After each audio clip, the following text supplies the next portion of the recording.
endless possibilities and unlimited power.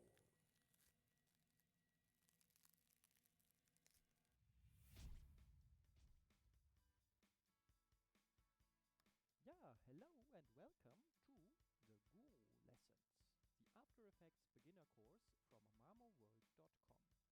My name is Matthias, and in the different tutorials of this series, I'm going to explain you step by step everything that you need to get started with After Effects. But getting started does not mean that it is going to be boring. Already in this first lesson, we are going to create this cool Guru clip that you have just seen.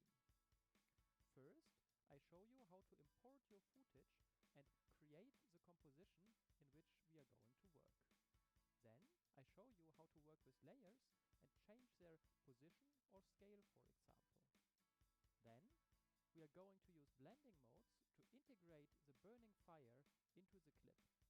Finally, I also show you how to export the final video using either After Effects Render Queue or the Adobe Media Encoder.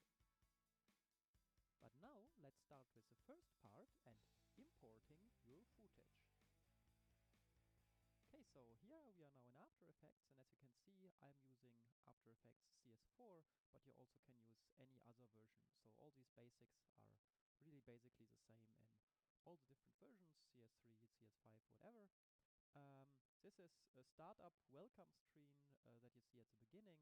You can just close this, and then we are here in our main After Effects panel or the After Effects user interface, and you can see that it consists of many different panels here, and this might be quite scary to see so many things with so many different options and so on. The main thing we have to concentrate on is at first just 3 different panels. So we just need here the project panel. This is where we basically collect all the items that we need in our project. Composition, where we'll later have a preview of what we are doing, and here our timeline. Yeah, and all these other things here are not so important, and we can forget them at the moment. And also, if your interface is not looking exactly like this, but a little bit different, doesn't matter at all. So all these windows here, or these panels, can be arranged freely. So I can, for example, take here this character thing, keep the mouse pressed, and move it, for example, here. And now you can see the panel moved here, and I can of course also resize all the panels, so you can mess up your desktop completely here and everything can look completely different. However, if I'm using here a certain panel, like for example the project panel, you always can re-enable it here under Window. You can find all possible panels and can get them if you don't find them. So at the beginning, you can really forget 90% of the panels, just the composition, project, and here's this timeline panel are important. Okay, so now we need to import our footage, so our video clips and images that we want to use to create this Guru clip that you've seen at the beginning. And we can do this by right-clicking here in our project and choosing Import File. Yeah? An alternative would be to go to File and say here import file or multiple files, and then you can select the files. Another third option is to directly drag and drop them from your Windows Explorer or macOS from your Finder. Yeah, these are the clips that we are going to use. So you can see here the fire. It's just this fire filmed on black. And then we've got here the clip with the Guru with still the fire missing. And we have here those stones or rocks in the foreground. So this is just an image. This is no video clip, just a TIFF image where we have these stones here already in front of a transparent background. So everything that is here white in this clip is actually already transparent. So now we need to import them. So what I can do is I select all of them and drag them here with the mouse pressed. Yeah. So keep the mouse pressed and move it here, and you can see this plus symbol next to the cursor, and now they are dragged inside here. Very nice. So the next thing we can do is that we can rename those clips to make it a little bit easier to know what they are. You can select it with a simple click and then hit return key on your keyboard. Then you can call this here, for example, Guru clip. Then here this arc ripper thing was also return again fire. And let's call this here, this foreground element, this TIFF image, again with return stones. Okay, now we have our elements here inside, and now we need to combine them to our video clip. And for this, we need what is called a composition. So I can right-click here again and say, instead of import my files, create a new composition. And if I do that, I can choose here a name for it, and how many pixels it is wide and high, and how many frames per second it has, and the total duration. So in contrast to editing programs like Adobe Premiere or whatever you are using, Sony Vegas or so, you don't have like timelines of arbitrary lengths that get longer and longer as long as you need, but you need to specify the length of it. And yeah, you can change it later, but you have to take care of it, and it's not like arbitrary lengths. Okay, I go here again to cancel, because I want to show you another way of creating it. This is, instead of right-clicking and going to new composition, you can also click on this symbol here, yeah? This icon is create a new composition. And here, let's call it my new comp. And now you can choose here between different presets. Let's say we want to have an NTSC D1 widescreen. This is 720 pixels wide and 486 pixels high, 29.97 frames per second, and let's say it's 100 frames in total. Click OK. Now we have here next to our clips our composition, and we can have more than one composition per project. Yeah. So and if I have this composition here now, I have it also here in my timeline view. These are exactly these frames of my composition. And now I can drag in here my clips. So for example, I can drag in here my Guru clip by keeping it, keeping the mouse button down and moving it here. Yeah? And now you can see I've inserted the Guru clip into this timeline here. But the point is, okay, this Guru clip doesn't look like my original Guru clip, and the point is that my composition is smaller than the Guru clip. Yeah, you can see the Guru clip has 1050 times 500 something pixels, and my composition has just 720 times 400 something. So it's cut at the end. I can scroll here out. I can see, okay, my clip is actually larger than my composition. Actually, I do this scrolling here by using my mouse wheel. Yeah, with your mouse wheel, you can scroll very nicely. And also, you can, if you keep the space bar of your keyboard pressed, your cursor changes into this hand, and you can then also move. Yeah, this is something important to navigate here. Use your scroll bar, use your scroll wheel of your mouse to scroll in and out, and keep the space bars pressed to get this hand to move. And you can also choose here, so this is your default cursor with which you can do basically everything. If you don't want these keyboard shortcuts, you can also select the hand tool here to move, or select here some area that you want to zoom into using this. But I think it's more convenient to do it with your mouse wheel and the space bar. Space bar selected, pressed, and then you get this hand symbol. So we go back to our default thing here. What was our problem? Our problem was that the composition has not the same size as our clip. So what we need to do is again right click here, say new composition, and now choose here width and height that matches our clip. And there is an easier way of doing this than just looking up the exact numbers and copying them there. And this is, again, this was the button to create a new composition. Now we can just press the mouse button here and drag this onto this new composition button. So this means something like create me a composition that has exactly the size and the duration, a number of pixels, whatever, of this clip. Yeah, I do this, and now I have here a second composition next to my comp, my new comp. composition that I created before, I have now this Guru Clip 2 composition that was created by dragging this onto the symbol. And if I switch here between these two, you can see here the composition was too small, and here the composition now exactly fits the size of this of this clip, and also the duration is perfectly is exactly the duration of our clip. So create new compositions by dragging your footage onto this icon here.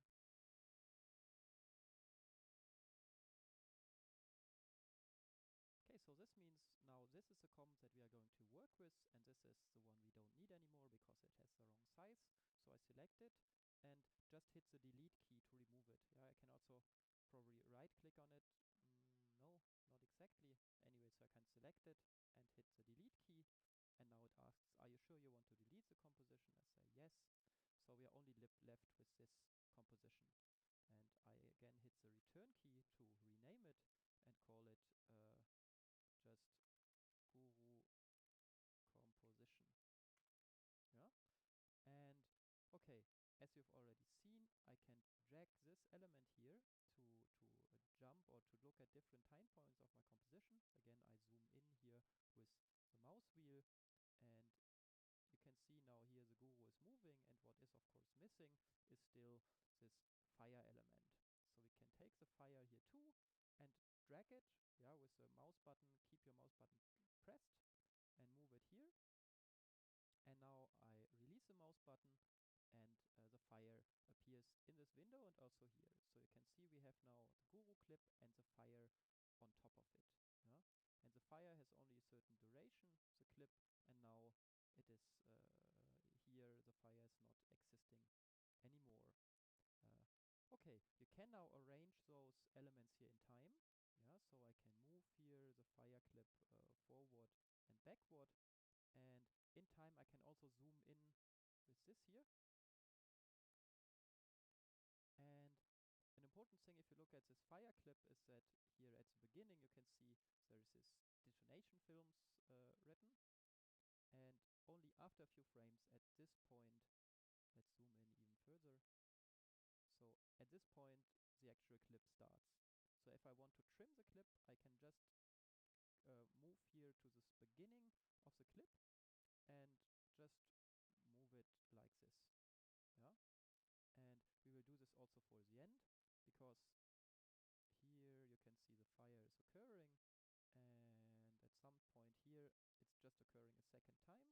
So we go just at the end of where the fire occurred the first time and want to set the out point. Now you can see that the end handle is gone out of my composition. So what I do, I temporarily drag it like this, and now I can grab here the end handle and shorten it. So, and I shorten it exactly until this point where the fire is gone. Okay, and now I can move it roughly here to the end where the Guru is doing its magic things. Now I want to position this layer, yeah, and I can do this by just clicking on it and moving it. So keep your mouse button pressed and simply move. There is another option, and this is you use here these triangles to see what you can do with the fire. What properties does the fire clip has? And it has currently only transform properties. And you find here anchor point, position, scale, rotation, and opacity. And what we want to change, if we move it here, of course, is a position. And you can see that the position gets selected here, and these numbers change when I move it. And of course, I can also change these numbers here directly. I can click on it and say 600, return, and now it moved. I can also press the mouse button, keep the mouse button pressed, and move while it is pressed. Yeah, I can move left and right, and then I change this number. And this goes with basically any number in After Effects, so this is really convenient. Another thing I can of course change here is then the scale. A nice thing about the scale is also if I scale it below 0%, yeah, like -100 or so, you can see it flips. And what we can also do, we can just flip it in one direction. If you disable this here, then you can move each dimension separately, and we can, for example, example, say in the one dimension we want 81%, and in the other dimension we want minus 81%. And what this changes is that you can see now the fire is going here from right to left, whereas in the original one it was going from left to right. Yeah? Now left to right, and now I flip it, say minus 81%, and now it's exactly mirrored. Yeah. Okay, this is something you can also do with scale, just mirroring stuff, and of course making it larger or smaller. Rotation is possible with this here. Yeah. So you can change this value to rotate it however you like. I set it back to 0. You can also move the anchor point. Anchor point is this point here that is currently in the middle, and you can just change it. So now this point is not anymore in the middle of the picture, but somewhere else. It seems to be pretty similar to position, right? But if you move position, you can see that this point is moving with it. And if you change anchor point, the point is not moving. And the importance of this point is that the picture is always rotating around this point if you are rotating it. Yeah. So anchor point is a point at which basically the layer is attached to your composition and around which it is rotating. A last thing you have here is opacity, where you can change the opacity or transparency of your clip. All of these elements are also available with keyboard shortcuts. You can hit A for anchor point. A on the keyboard reveals the anchor point. P reveals the position. S is scale. And R is rotation. And T is opacity. This is because opacity is basically transparency. Yeah? Think of transparency. T, transparency, is opacity. If I hit it a second time, it disappears. If I hit it again, it occurs. And you can also reveal several of them simultaneously by keeping Shift pressed. Now I keep the Shift key pressed and hit P. So position occurs in addition, and now I hit, for example, A with still the Shift key pressed, and anchor point also occurs. So this is quite convenient that you can start revealing here stuff for layers. At the moment it doesn't seem to be so important, but if you think that you have later 10 or 20 layers, and for each of them you have always to click on these triangles here, it's really annoying. So you can do this for example, keep all layers selected and hit P, and the position of all of them occurs. Quite convenient. Okay, so now we have the fire here, and the additional thing we also wanted to bring in are these stones. Yeah. So I drag them here, and you can see now I don't see anything of the stones so far. Oh, I got accidentally selected this pen tool that I do not want. So if something behaves strange, you probably have selected the wrong tool. Make sure that you always have selected this here usually. So now I have no stones visible here. It's because they are behind the guru clip. Yeah? So I can move them in front of this. And now you can see here the stones. Maybe they are a bit dark, but if I move them, I guess you can see them. And if I move them before the fire clip, they are even in front of that. But we want the stones to be behind the fire, but before the background clip. Yeah? And the idea of the stones is that we have here some stones in the foreground on which the fire can then burn.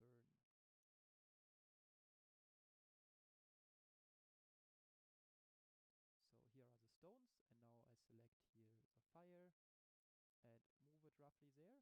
And now you can see the problem that, well, the fire, of course, is on top of this black background. So the stones had already transparency in the image, so it was no problem, but the fire is on black background, so we need to get rid of it.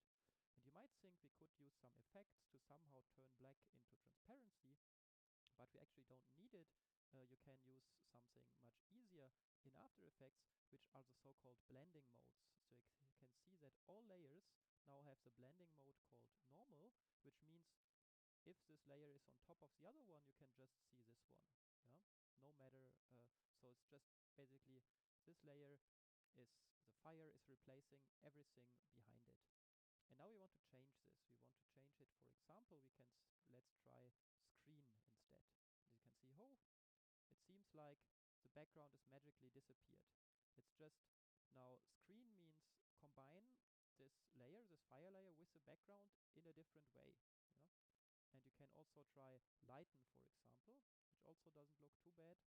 Or you can use add, which I like in particular because it makes this nice glowing here. Or you can linear color dodge, whatever. Vivid light doesn't look nice at all. So a good idea is to just try different blending modes and see which one looks best for you. You can also learn a keyboard shortcut here, namely if you hit the shift key, keep the shift key selected and hit minus, then you can cycle through the different blending modes. Yeah, shift key selected, keep the shift key pressed, and hit the uh, minus key, and this cycles through the different blending modes. I actually like this add mode quite a lot, so we keep it like this. And now I move this fire such that it perfectly fits here on the stones. I hit S to reveal the scale and adjust this scale maybe also a little bit. We can actually re-enable this here to make now everything scale again in both dimensions. So, okay, maybe around 80% was already a good choice, right? So 81%, let's keep it like this. It's nicely placed here. And the only thing that remains now is to also put it on the right point in time. Yeah. Or maybe at this point you really want to have a preview of what you already have done. So how is this working in After Effects? One thing that you have is, let's scroll here, a window called Preview. And this preview window has these play buttons here. And if I just hit play, you can see that the video is playing. The point is that it's somehow playing too slow and we have no sound. Yeah, and this is what always happens if you use this, that it can't play in real time because it's just not fast enough.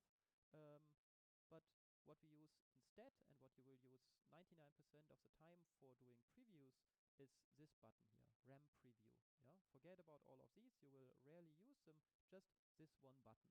And what you need to understand for this one button is the work area, which is this part here on top that you can move by clicking on it, and where you can start the change the start and end point of it.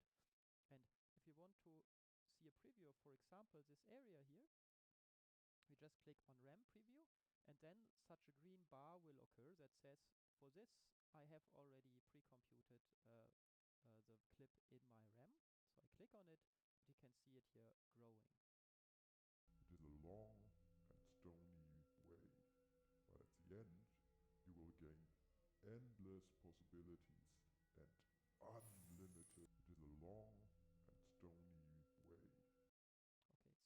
so now it played the RAM preview for this here, and it played it in an endless loop because I've selected this here.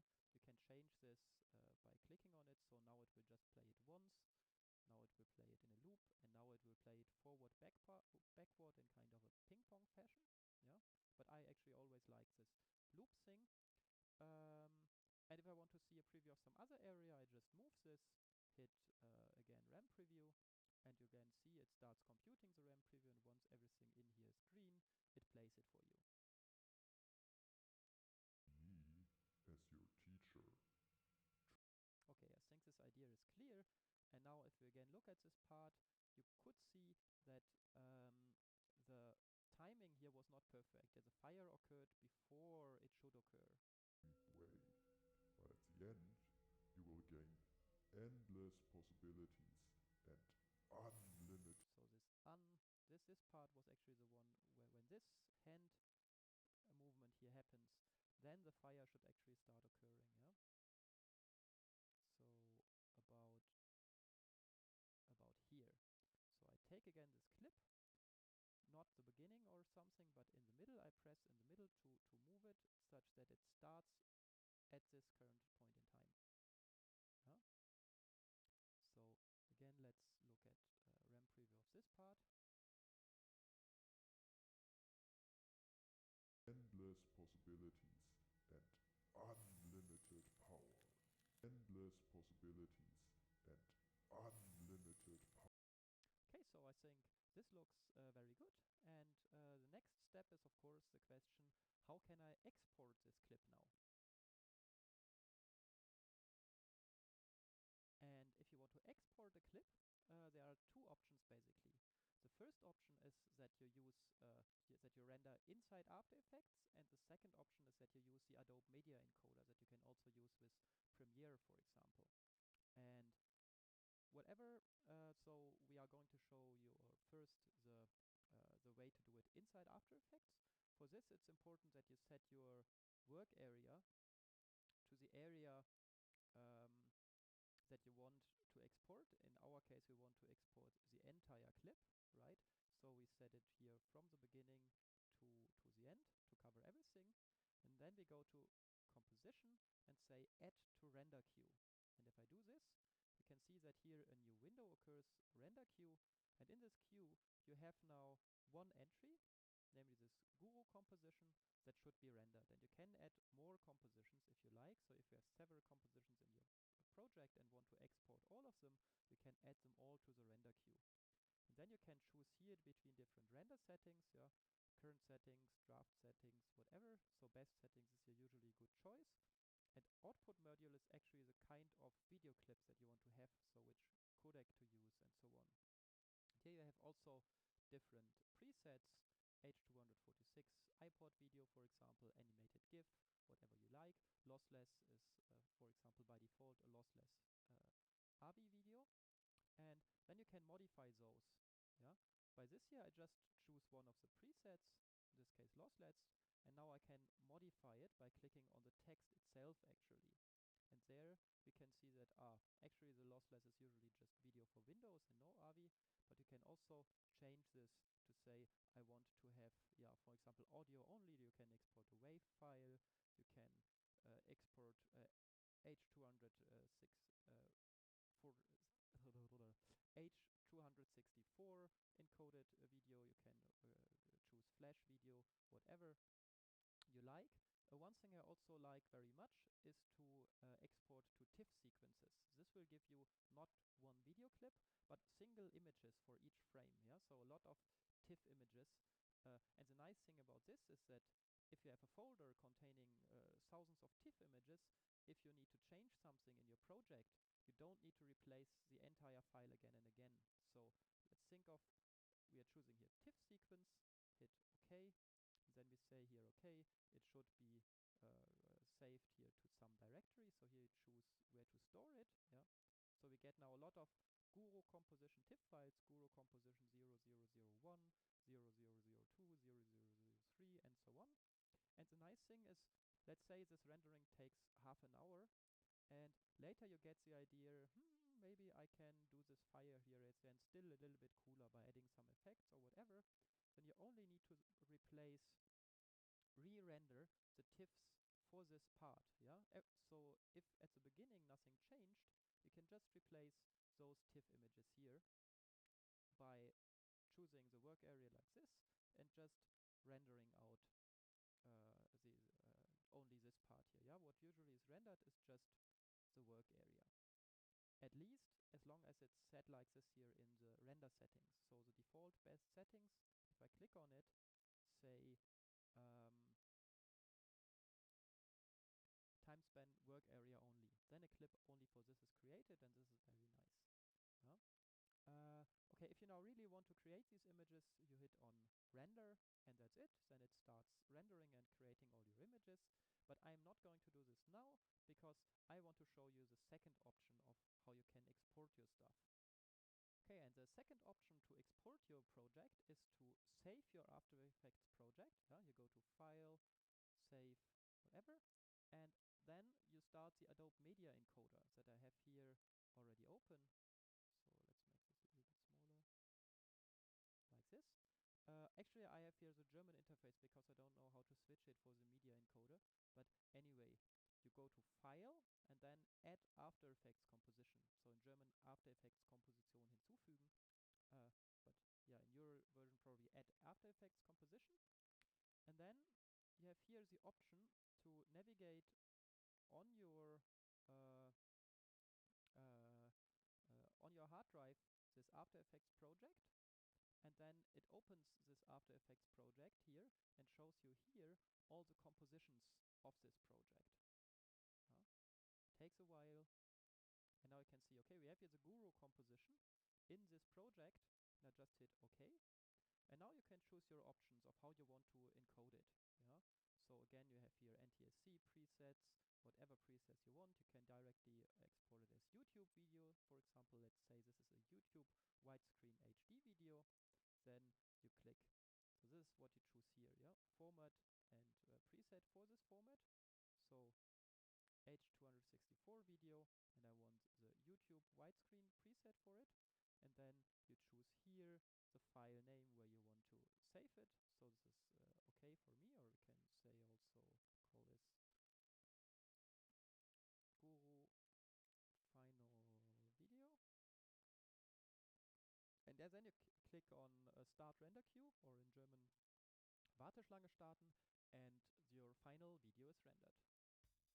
Okay, this was the first Guru lesson, and I hope it was useful for you and gave you a nice, not too complicated and very motivating starting point to learn After Effects. I hope I also see you again in the second lesson. My name is Matthias, and this is a video tutorial for marmoworld.com.